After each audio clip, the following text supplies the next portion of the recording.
sezvinongozikanwa nenyika yose kuti vakomana vari illegitimate veCitizen Coalition for Change vanozikanwa kuti panguva ino they are destroying the Harare City Council.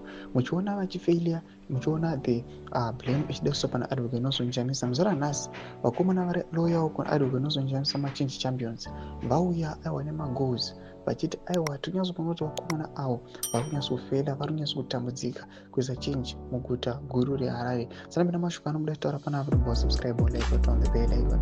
Tinoda pahendo yaOstalo Siziva anoda nyora chiti we need to invest on the following.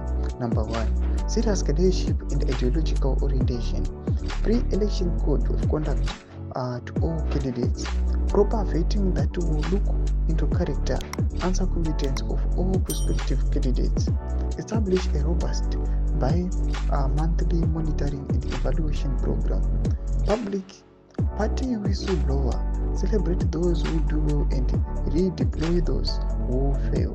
This is also subject to our broad reform of the Zimbabwe body politics in terms of the political culture, the core clause, and other laws, and the progressive politics. Tomashoko anoda pana Ostalo Siziva achiona kuti aiwa panapa anoona kuti vanhu vari incompetent, vanhu vasiri goal oriented, vanongoramba vari muri onto power vachipiwa zvigaro vasindombonangana competence kana kutomboziva kuti vatombopindirei aiwa mucouncil kana kuti chinzvimbo chavo chinomboda vanhu vanombona maqualifications akaita seacho achiti aiwa kana tinge tapinda we have to work on those to invest our power tichi make sure kuti we instill all those aspects. Mashoko anotaura kana Gift Ostalo Siziva.